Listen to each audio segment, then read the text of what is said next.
Hello hi welcome नमस्ते, मेरा नाम ऋतिक और आज हम फिर से बात करने वाले हैं एक और इंटरेस्टिंग कंसेप्ट के ऊपर। तो ये वीडियो सेमेस्टर 3 के उन बच्चों के लिए मोस्ट इंपोर्टेंट होने वाली है जिनके पास सब्जेक्ट है physical policy and public finance in India. तो चलिए शुरू करते हैं आज की वीडियो को। आज हम फिर से बात करेंगे लेसन नंबर 2 के एक और मोस्ट इंपॉर्टेंट कंसेप्ट के बारे में।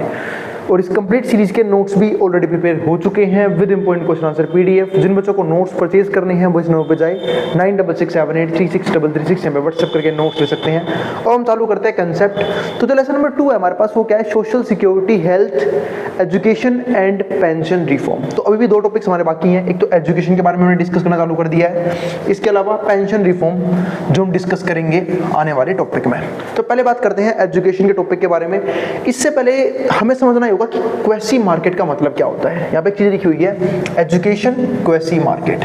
तो क्वेसी मार्केट सिंपल सी बात उस मार्केट को कहा जाता है कि जब गवर्नमेंट ऐसे पब्लिक गुड जैसे कि हेल्थ हो गया, यानी कि हेल्थ केयर सेक्टर हो गया या फिर एजुकेशन सेक्टर हो गया, ऐसे सेक्टर में भी प्राइवेट सेक्टर को अलाउड कर दे कि आप जो है कंपटीशन करो और आपस में कंपटीशन करके लोगों को बेहतर से बेहतर सर्विसेज देने की कोशिश करो। तो उसको हम यहाँ पे क्या बोलते हैं, क्वेसी मार्केट बोल के चलते हैं। तो चलो फिर देखते हैं यहाँ पे क्या होता है क्वेसी मार्केट का मतलब।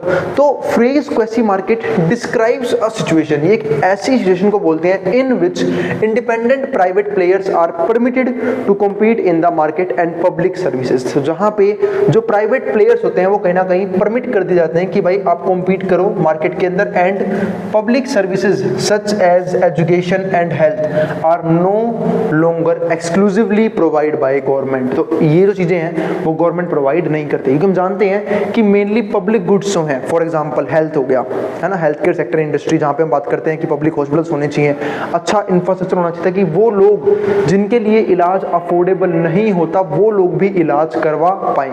ठीक है, तो वो सब चीजें गवर्नमेंट को हैंडल करनी चाहिए। यहां तक कि एजुकेशन सेक्टर, क्योंकि लोगों के लिए, जिन लोगों के लिए एजुकेशन भी अफोर्डेबल नहीं है वो लोग कहां पढ़ाएंगे अपने बच्चों को, तो उन लोगों के लिए गवर्नमेंट स्कूल्स जो हैं, यानी कि पब्लिक स्कूल्स जो हैं वो उन्हें बहुत जरूरी है। लेकिन गवर्नमेंट यहाँ पे भी क्या कर रही है, कहीं ना कहीं बढ़ावा दे रही है प्राइवेट सेक्टर को, यानी कि प्राइवेट सेक्टर आएगा वो अपना एजुकेशन प्रोवाइड करेगा। तो कहीं ना कहीं गवर्नमेंट बच रही है उन सेक्टर्स से जहां पे गवर्नमेंट को काम करना चाहिए, खुद काम करना चाहिए, क्योंकि वहां पे डायरेक्टली लोगों का वेलफेयर जुड़ा हुआ है। ठीक है, ऐसे सेक्टर को भी गवर्नमेंट प्राइवेटाइज कर रही है। आज ही आप देखो बहुत से गवर्नमेंट स्कूल्स जो हैं वो बंद किए जा रहे हैं। ठीक है, प्राइवेट स्कूल्स लगातार बढ़ते जा रहे हैं।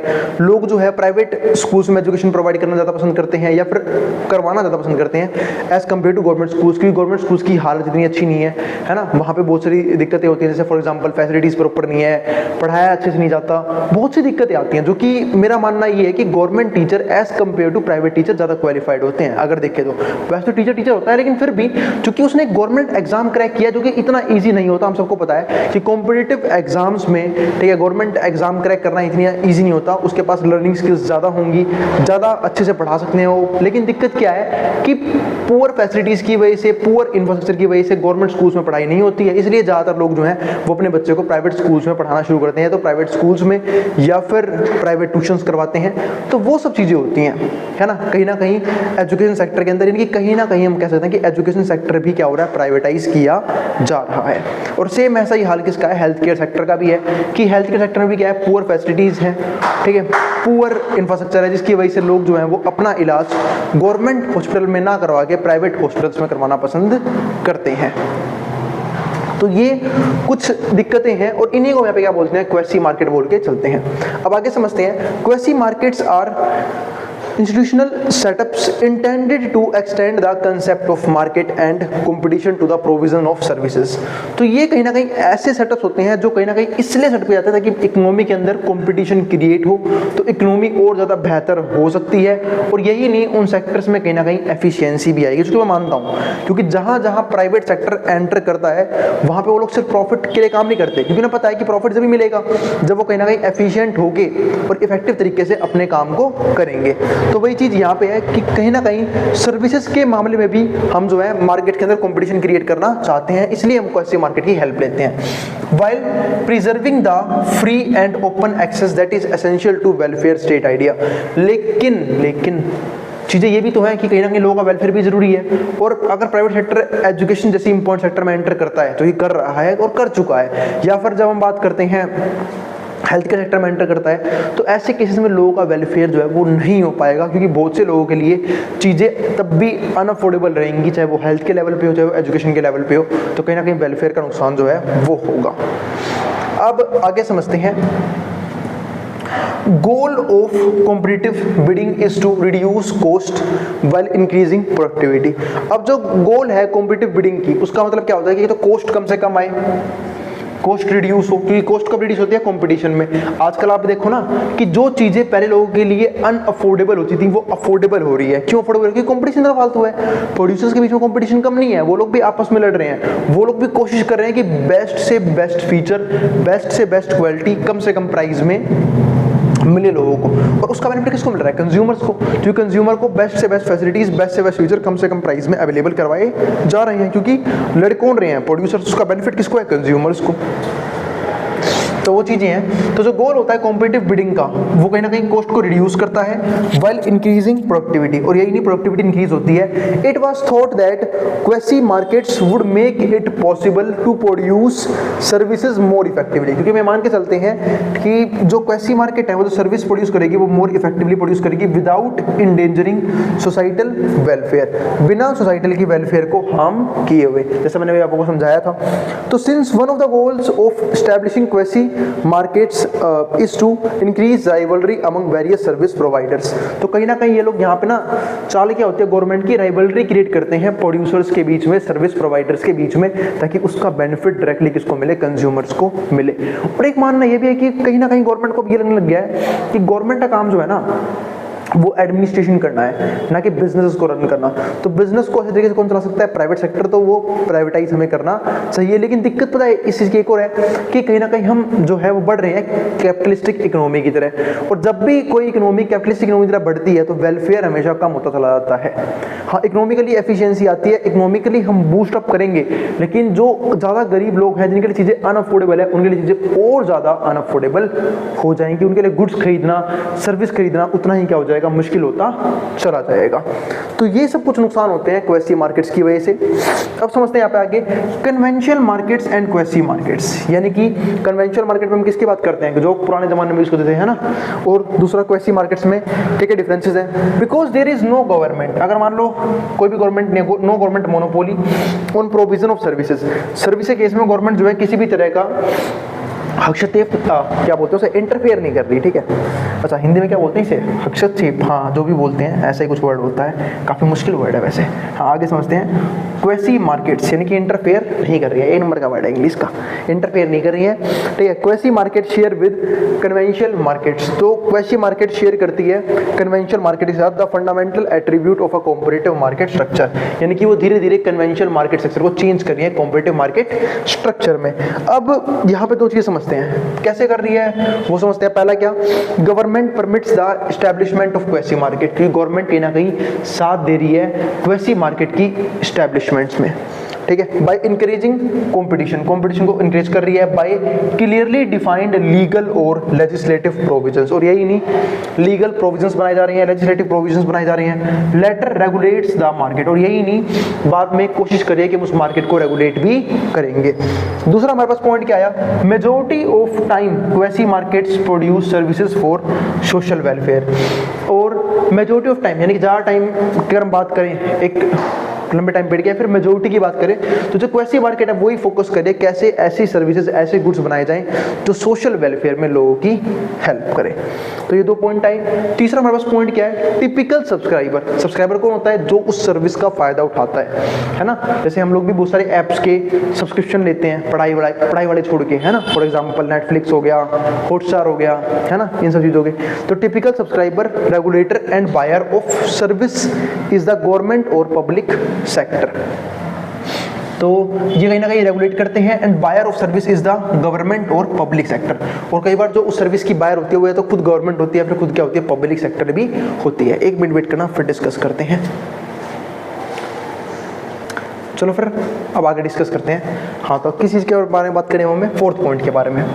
फोर्थ पॉइंट क्या है? Normally payment for services is made between the buyer and supplier.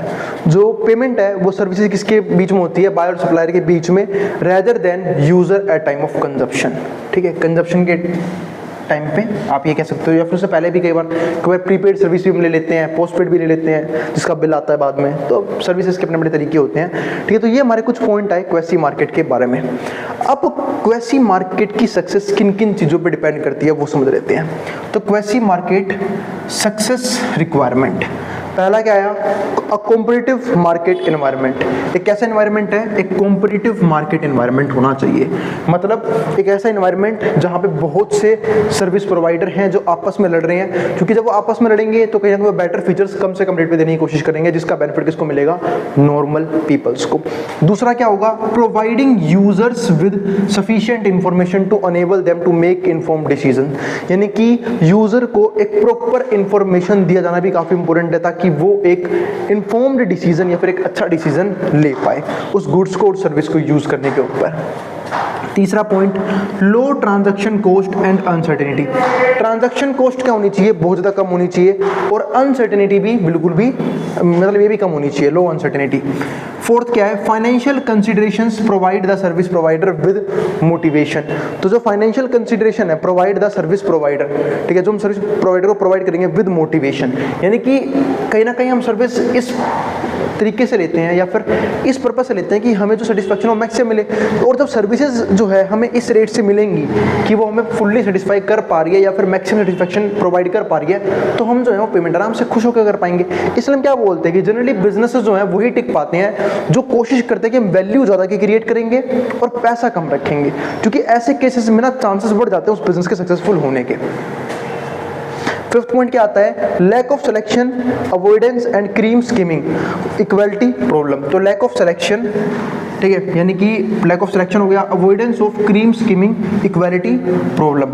इसका मतलब कई बार जो है ना इक्वलिटी प्रॉब्लम जो है यहाँ पे देखने को मिलती है, क्योंकि यहाँ पे सिलेक्शन का जो है ना लैक है, यानी कि कुछ कंपनीज हो सकती हैं सर्विस सेक्टर में अपना नाम बना के बैठी हो, तो ऐसे केसेस में सिलेक्शन करना किसी अच्छी कंपनी का बहुत मुश्किल हो जाता है। या फिर ऐसा भी होता है कि बहुत सी सर्विस प्रोवाइडर है जो अच्छी क्वालिटी सर्विस प्रोवाइड करिए, तो लोग जो हैं वो इनडिफरेंट हो जाते हैं। इनडिफरेंट यानी कि वो कंफ्यूज हो जाते हैं कि उन्हें किस सर्विस प्रोवाइडर से सर्विस लेनी चाहिए। तो ये जो चीज़ें हैं सक्सेस रिक्वायरमेंट के लिए। अगला जो हमारे पास पॉइंट क्या आता है हमारे पास यहाँ पे, failure of quasi markets, producer and consumer sovereignty. अब ये समझते हैं, कंज्यूमर सोवरेनिटी का मतलब यहाँ पे क्या है, includes the freedom to choose service, यानी कि उनके ऊपर कोई भी दबाव नहीं है एक सर्विस चूज करने को लेके। वो जिस भी कंपनी की, जिस भी सर्विस प्रोवाइडर की सर्विस यूज करना चाहते हैं उन्हें फ्रीडम मिलनी चाहिए। अ सर्विस और a product and access to information about cost and product quality. और यही नहीं, उनके पास प्रॉपर इन्फॉर्मेशन होनी चाहिए कि उन्हें किस किस तरह की सर्विसेज जो है वो यहाँ पे मिलेंगी। और यही नहीं, उसकी कॉस्ट क्या रहने वाली है और प्रोडक्ट की क्वालिटी भी किस तरह की रहने वाली है, कौन कौन से फीचर्स हैं वो सर्विस प्रोवाइडर उन्हें प्रोवाइड करेगा। अगला जो पॉइंट क्या आता है, प्रोड्यूसर सोवरेनिटी, वो क्या आता है, फ्रीडम ऑफ मार्केट एक्सेस, यानी कि मार्केट एक्सेस का फ्रीडम होना चाहिए कि मार्केट में किसी भी तरह की उनके साथ कोई दिक्कत ना हो, है ना, उनके पास इक्वल अपॉर्चुनिटी होनी चाहिए जितनी बाकी सर्विस प्रोवाइडर के पास है। अगला पॉइंट क्या आता है, freedom to choose a specific service और प्रोडक्ट, उनकी मर्जी है वो जो मर्जी सर्विस चाहे सेल करें, ठीक है, और जो मर्जी प्रोडक्ट सेल करे वो उनकी चॉइस होनी चाहिए। तीसरा, फ्लेक्सिबिलिटी टू सेट प्राइस, और यही नहीं, वो अपने हिसाब से अपने सर्विस और अपने प्रोडक्ट की क्वालिटी को देख के प्राइस भी सेट कर सकते हैं। तो फ्लेक्सिबल होना चाहिए उनका प्राइस। ये तो होगी क्वेसी मार्केट की बात। अब आता है इस वीडियो का सेकंड फेज, जहाँ पे हम बात करेंगे कुछ और मोस्ट इंपोर्टेंट टॉपिक्स बारे में। लिखा जाता नहीं है पर समझना बहुत कुछ है। जैसे कि हम अब बात करने वाले हैं एजुकेशन क्वालिटी के बारे में। तो चलो स्टार्ट करते हैं एजुकेशन क्वालिटी के साथ। तो एजुकेशन क्वालिटी का सिंपल सा मतलब क्या होता है कि एजुकेशन जो है ना वो किस प्रकार की है। एजुकेशन सिर्फ क्वालिटी मैटर नहीं करती, क्वांटिटी भी मैटर करती है। जैसे फॉर एग्जांपल जब हम बात करते हैं एजुकेशन क्वालिटी की, हम ये समझते हैं कि किस तरह की एजुकेशन प्रोवाइड की जा रही है, किस तरह का करिकुलम है, कैसी स्टडीज करवाई जा रही है, क्या प्रॉपर तरीके से बच्चों को गाइड किया जा रहा है या नहीं किया जा रहा, क्या प्रॉपर तरीके से बच्चों की प्रॉब्लम सॉल्व हो रही है या नहीं हो रही। इसको हम बोलते हैं एजुकेशन की क्वालिटी। लेकिन जब हम बात करते हैं एजुकेशन की क्वांटिटी, यानी कि सबके पास एक्सेस होना चाहिए एजुकेशन का, जैसे हम बोलते हैं ना एजुकेशन एक्सेसिबल होना चाहिए सबके लिए, चाहे वो बच्चा गरीब का हो चाहे वो बच्चा अमीर का हो, सबके पास इक्वल अपॉर्चुनिटी होनी चाहिए पढ़ाई करने की या फिर सीखने की। इसको हम क्या बोलते हैं, एजुकेशन क्वांटिटी, है ना। ऐसा ना हो कि कई बार बच्चों को बहुत दूर दूर ट्रैवल करना पड़ रहा है सिर्फ स्कूल जाने के लिए, है ना, सिर्फ कॉलेजेस जाने के लिए, यानी कि उनके आसपास ही एक्सेस होना क्या है बहुत जरूरी है, वरना उनके लिए स्टडी करना और मुश्किल हो जाता है। खासकर लड़कियों की हम जब बात करते हैं तो लड़कियों आज के टाइम में भी, जबकि हम मॉडर्न एरा में हैं, लेकिन आज के टाइम में भी लड़कियों को लोग जो है जनरली दूर भेजना पसंद नहीं करते, है ना, पढ़ाई करने के लिए। क्योंकि एक यहाँ पे सिर्फ मैं पेरेंट्स की दिक्कत नहीं मानता, एक दिक्कत सोशल स्ट्रक्चर भी इस तरह का बना हुआ है ना, कि हमारे आसपास कुछ इंसान के रूप में जानवर रह रहे हैं, जिसके चक्कर में भी लोग जो है अपनी बेटियों को बाहर भेजने में, अपनी फीमेल्स को बाहर भेजने में अनसेफ करते हैं, अनसेफ फील करते हैं। तो बिल्कुल सही बात है, उनके लिए भी डर जो है काफ़ी इम्पोर्टेंट है, क्योंकि हम हर दिन ऐसे केसेस सुनते हैं जो शायद हमें नहीं सुनने चाहिए, जो शायद नहीं होने चाहिए। वो सिर्फ होता है हमारे कंट्री का बेकार लॉ एंड ऑर्डर की वजह से, जहाँ पे चीज़ों की कोई सुनवाई नहीं होती। इसके ऊपर तो मैं सबसे घटिया मानता हूँ अपने देश का लॉ एंड ऑर्डर, बिल्कुल स्लो लॉ एंड ऑर्डर है, यूनिक ही, क्योंकि लोगों के अंदर खौफ ही नहीं है लॉ को लेके। लोगों को पता है क्राइम करेंगे बच जाएंगे, केस चलेगा बहुत लंबा चलेगा, ठीक है। एग्जीक्यूशन है ही नहीं बिल्कुल इमीडिएट इफेक्ट पे। अगर ऐसा होना शुरू हो जाए तो मेरे हिसाब से एक को आप मारोगे, एक को आप परेशान करोगे, एक क्रिमिनल को टॉर्चर करोगे, 10 क्रिमिनल अपने आप यहाँ से हमारे सोशल लेवल से गायब हो जाएंगे। खौफ इतना हो जाएगा लोगों के अंदर, लेकिन ऐसा होता नहीं है। तो मैं यहाँ पे बात कर रहा हूँ एजुकेशन क्वालिटी की, तो कहीं ना कहीं क्वांटिटी जो है ना वो भी बढ़नी बहुत जरूरी है, यानी कि सबके आसपास स्कूल्स हो, यूनिवर्सिटीज़ हो, ठीक है, मतलब प्रॉपर तरीके से ना एजुकेशन की क्वांटिटी में भी कमी नहीं आनी चाहिए, ताकि हर जो पर्सन पढ़ना चाहता है उसके पास एक्सेस होना चाहिए एजुकेशन का। वैसे तो अब ऑनलाइन एजुकेशन सिस्टम भी आ गया है ना, कि जिसकी वजह से लोग जो है वो कहीं भी बैठे किसी भी कॉलेज से अपनी एजुकेशन हासिल कर सकते हैं, और यही नहीं सर्टिफिकेट्स भी हासिल कर सकते हैं। तो ये एक चीज़ मैं मानता हूँ कि इस मॉडर्न एरा में अच्छी हो रही है कि लोग घर बैठे बैठे ही अपने आप को एजुकेट कर पा रहे हैं। तो ये तो हमने बात कर ली एजुकेशन क्वालिटी की और क्वांटिटी की। इसके अलावा कुछ और चीज़ें हैं जो एजुकेशन क्वालिटी को अफेक्ट करते हैं। अब बात है भाई, हम एजुकेशन बोलते हैं, एजुकेशन इतना इंपॉर्टेंट है क्यों? कुछ पॉइंट समझते हैं। पहला, एक अच्छा वर्कफोर्स बनने के लिए, क्योंकि मेरा मानना ऐसा है, और मेरा क्या मानना, सबका मानना ऐसा है कि जो लोग नॉलेजेबल होते हैं, जिनके पास प्रॉपर एजुकेशन होती है, जिनका माइंड पढ़ने में चलता है, मेरे हिसाब से उनके अंदर लर्निंग फेज आ चुका है, वो फोकस करना जानते हैं, तो कहीं ना कहीं किसी भी इंडस्ट्री में जाके कोई भी बढ़िया से बढ़िया काम जो है वो सीख सकते हैं, और यही नहीं उसे इम्प्लीमेंट करके वहाँ से इनकम भी जनरेट कर सकते हैं। पहला फैक्टर तो ये आता है, यानी कि लोगों का माइंड ओपन हो जाता है चीज़ों के प्रति, सीखने के प्रति, तो लर्निंग, इसे क्या बोलते हैं, लर्निंग एबिलिटी आ जाती है लोगों के अंदर। तो ये हो गया एक फ़ायदा। ये तो दूसरा फ़ायदा ये होता है कहीं ना कहीं लोगों के अंदर मोरल वैल्यूज़ जनरेट हो जाती हैं, यानी कि पढ़े लिखे लोग क्रिमिनल्स कम बनते हैं, क्योंकि उनके अंदर थोड़ा सा ना एक होता है मोरल वैल्यूज़ आ गई, सोसाइटी के लिए कुछ अच्छा करने की भावना आ जाती है। तो ये सब चीज़ें जो है ना कहीं हेल्प करती हैं लोगों की ग्रोथ में। तो ये कुछ पॉइंट्स हो गए, ये सब बेनिफिट है एजुकेशन गेन करने के। इसके अलावा कुछ चीज़ें जो हैं वो हेल्प करती हैं एजुकेशन की क्वालिटी को इंक्रीज करने में, जैसे प्यूपिल्स। जब हम बात करते हैं प्यूपिल्स की, तो अब इस प्यूपिल्स में क्या आएंगे, वो सारे लोग कहीं ना कहीं जो नॉलेजेबल हैं, जो कहीं ना कहीं एजुकेशन लेना चाहते हैं, या फिर वो लोग भी जो एजुकेशन प्रोवाइड करना चाहते हैं, ठीक है, यानी कि इसमें टीचर्स भी आएंगे। और मेरा मानना यह है कि जो एजुकेशन प्रोवाइडर्स हैं यहाँ पे, उनको जरूरत है अच्छे स्किल्स की। अच्छे स्किल्स की क्या, कि उन्होंने सीख रखा हो कि बच्चों को किस तरीके से चीज़ें रिप्रेजेंट करनी है, किस तरीके से चीज़ों को पढ़ाना है। बहुत सी चीज़ों पे ना एजुकेशन रिलाई करता है। अब जैसे फॉर एग्जाम्पल, जब एक टीचर अच्छे तरीके से पढ़ाएगा, ठीक है, या फिर अच्छे तरीके से चीज़ों को एक्सप्लेन करेगा, मजाक मस्ती बच्चों के साथ चीज़ों को एक्सप्लेन करेगा, ताकि बच्चे जो है जल्दी रिलेट कर पाए उस चीज़ से, अच्छे एग्जाम्पल्स यूज़ करेगा, तो कहीं ना कहीं सब अच्छे गुण होते हैं एक अच्छा टीचर बनने के। तो ये तो बात कर ली मैंने प्यूपिल्स की, ठीक है। दूसरा क्या होता है, लर्निंग एनवायरनमेंट भी होता है। अब जब हम लर्निंग एनवायरनमेंट के बारे में बात करते हैं, तो लर्निंग एनवायरनमेंट में फिजिकल एनवायरनमेंट भी आता है, साइकोलॉजिकल एनवायरनमेंट भी आता है, ठीक है, और इसके अलावा भी एनवायरनमेंट दो मेनली दो ही होते हैं। एक होता है फिजिकल एनवायरनमेंट, मेन होता है हमारा, दूसरा होता है साइकोलॉजिकल एनवायरनमेट। कि लर्निंग एनवायरनमेट भी अच्छा होना चाहिए। जैसे कि आप लोगों ने एक वर्ड सुना होगा कि अगर हम कभी भी किसी क्लास के टॉपर होते हैं तो हम गलत क्लास में होते हैं। बिल्कुल सही बात है, क्योंकि हम में से बहुत से लोग है ना सिर्फ कॉम्पिटिशन के मारे पढ़ते हैं कि यार इस सामने वाला कितना पढ़ रहा है, मुझे इससे फालतू नंबर लेके आने हैं, है ना। एक कॉम्पिटिशन, जेलसी तो अलग चीज़ होती है, वो तो एक कॉम्पिटिशन की भावना कि ना हमें जो है ना लोगों से बेहतर बनना है, अपने आप को खुद को बेहतर दिखाना है समाज के सामने, तो हम कंपटीशन के मारे और ज़्यादा पढ़ने की कोशिश करते हैं। लेकिन वही बात है कि अगर आप ही क्लास में सारे गधे भरे पड़े हों, ठीक है, सबको कुछ नहीं आता, तो आप भी जो है ना ट्राई करना बंद कर दोगे, बोलोगे अरे यार ये तो थोड़े से एफर्ट लेके मैं इनसे ज़्यादा बेहतर बन सकता हूँ। तो हम लोग जो है ना कोशिश करना बंद कर देते हैं। यानी कि एक चीज़ होती है ना, इन्वायरमेंट का प्रभाव बहुत ज़्यादा पड़ता है, तो इसलिए लर्निंग इन्वायरमेंट भी अच्छा होना चाहिए। यानी कि हमारा ग्रुप ऐसा होना चाहिए जहाँ पे सारे पढ़े लिखे लोग हों, ठीक है, या फिर सारे लोग अंदर क्या लर्निंग एबिलिटीज हों, यानी कि लर्न करना चाहते हो, तो हमारे अंदर भी इच्छा आएगी। अब पता लगे हमारे दोस्त भी ऐसे हमारे जैसे ही हैं, ठीक है, जिनको ना खुद पढ़ने में इंटरेस्ट ना हमें पढ़ने देंगे, और अगर हम पढ़ना चाहेंगे भी तो भी नहीं पढ़ने देंगे, क्योंकि हमने अपना इन्वायरमेंट ही ऐसा बना रखा है। तो लर्निंग इन्वायरमेंट काफ़ी इंपॉर्टेंट रोल प्ले करता है एजुकेशन की क्वालिटी के अंदर। इसके अलावा कंटेंट, हमें किस तरह की चीज़ें पढ़नी है और किस तरह की चीज़ें जो हमें पढ़ाई जानी चाहिए, जैसे बोलते हैं ना करिकुलम डिसाइड होता है। और सिर्फ कंटेंट ये नहीं किताबी ज्ञान, कंटेंट यानी कि जो हमें सोशली चीज़ें सीखनी चाहिए वो भी सिखाई जाए स्कूल के अंदर, मतलब हर एक फेज, क्योंकि एजुकेशन का मतलब ना सिर्फ एक तरह का डेवलपमेंट नहीं होता, ऑल ओवर डेवलपमेंट होता है, जिसके बारे में हम स्किल डेवलपमेंट की बात करते हैं ना, वो हम पढ़ेंगे अगले पॉइंट में। स्किल डेवलपमेंट भी हमारे पास क्या आता है, कंटेंट के अंदर ही आता है कि बच्चे को हर तरीके की स्किल्स जो उसकी लाइफ में काम आएगी वो उसके इनिशियल स्टेजेस में ही सिखा देनी चाहिए।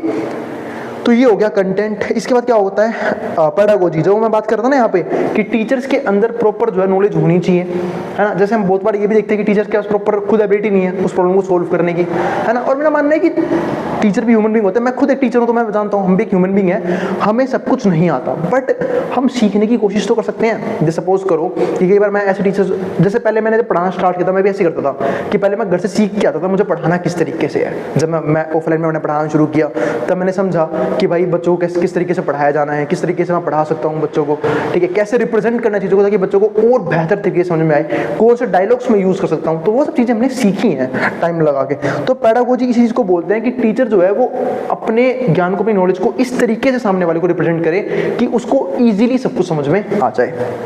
तो ये कुछ चीज़ें हैं जो कहीं ना कहीं एक एजुकेशन क्वालिटी को बेहतर बनाते हैं। लेकिन फिर भी कुछ सोशल डिफरेंसेस की वजह से हम देखते हैं कि कुछ ऐसे स्टेट्स हमारे इंडिया के अंदर जो हाईली लिटरेट हैं, कुछ ऐसे हैं जो बिल्कुल अनपढ़ रह जाते हैं। सिर्फ क्यों? क्योंकि वहाँ पे सोशल इन्वायरमेंट इतना अच्छा नहीं है कि लोगों को पढ़ाया जा सके। जैसे आज हम बात करते हैं साउथ की या फिर केरल वगैरह की, वहाँ पे एजुकेशन को लेके काफ़ी अच्छा इन्वायरमेंट है। यहाँ के वहाँ के लोग जो हैं वो चाहते हैं उनके बच्चे पढ़े लिखे, ठीक है। लेकिन वहीं अगर देखो आप कुछ स्टेट ऐसे भी हैं, ठीक है, जहाँ पे बच्चों को बिल्कुल पढ़ाने में फोकस नहीं किया जाता, ठीक है। तो ये सब चीज़ें ना कहीं एजुकेशन क्वालिटी को अफेक्ट करती हैं। इसके बाद हम बात करते हैं स्किल डेवलपमेंट की। तो चलो अब अगर आप पॉइंट समझते हैं स्किल डेवलपमेंट। जब हम बात कर रहे हैं स्किल डेवलपमेंट की, तो स्किल डेवलपमेंट जो है बहुत तरह की होती हैं। जैसे सॉफ्ट स्किल्स भी होती हैं बहुत सारी, कि हम किस तरीके से बिहेव कर रहे हैं, किस तरीके से कम्युनिकेट कर रहे हैं, इनको हम सॉफ्ट स्किल बोलते हैं, है ना। और बहुत सी स्किल्स ऐसी भी होती हैं जो हम सीखते हैं। टेक्निकल स्किल्स हो गई, है ना, जैसे कि आईटी की स्किल्स हो गई, और ही बहुत सारी स्किल्स हैं जो टेक्निकल स्किल्स के अंदर आते हैं। मशीनों की नॉलेज हो गई, ये सब टेक्निकल स्किल्स के अंदर आती हैं। तो स्किल्स इतनी इंपॉर्टेंट क्यों हैं? चलो ठीक है, आपने थ्योरेटिकल एजुकेशन गेन कर ली, लेकिन आपको काम किस में करना है? प्रैक्टिकल वर्ल्ड में। और प्रैक्टिकल वर्ल्ड में काम करने के लिए एजुकेशन के साथ साथ स्किल्स बहुत ज़्यादा मैटर करती हैं। जिन लोगों ने अपनी स्किल्स को इम्प्रूव कर लिया टाइम के साथ, जिन लोगों के पास बेहतरीन स्किल्स हैं, वो लोग अच्छे तरीके से काम करते हैं अपनी ज़िंदगी में, कि बेहतर तरीके से काम करते हैं अपनी ज़िंदगी में, ठीक है। और यही नहीं, उस स्किल्स के बेस पे अपनी इनकम लेवल को एक अच्छे लेवल तक लेके जाते हैं, है ना, क्योंकि उन्होंने टाइम रहते कुछ स्किल सीखी, हमने आपको अपस्किल किया है। और यही नहीं, जिस स्किल की नीड लगी है उन्होंने टाइम ये सीखी है। जैसे फॉर एग्जाम्पल अब जब हम बात करते हैं मॉडर्न एरा की, अब आज का ज़माना देखो, चीज़ें जो है ना लगातार चेंज हो रही हैं, फटाफट कुछ ना कुछ चेंज आ रहा है, टेक्नोलॉजिकल डेवलपमेंट फटाफट हो रही है। तो लोगों को अब अपने आप को अपस्किल रखना पड़ेगा हर टाइम कुछ नया सीखना पड़ेगा, टेक्नोलॉजी आई तुरंत सीखना पड़ेगा, क्योंकि नहीं वरना ऐसा होगा कुछ लोग तुरंत सीख लेंगे, वो लोग आगे निकल जाएंगे, और जो लोग नहीं सीख पाएंगे वो बेचारे वहीं के वहीं रह जाएंगे। इसलिए हम क्या बोलते हैं कि स्किल डेवलपमेंट एक मोस्ट इंपॉर्टेंट रोल प्ले करता है। अब वो चाहे स्किल किसी भी तरह की हो, कम्युनिकेशन स्किल हो, ठीक है, टेक्निकल स्किल हो, कोग्निटिव स्किल्स हो, बहुत सारी स्किल्स होती हैं। तो जिस भी तरह की स्किल की हमें नीड है हमें वो सीखनी चाहिए। तो इसलिए हम किसकी बात करते हैं? स्किल डेवलपमेंट की।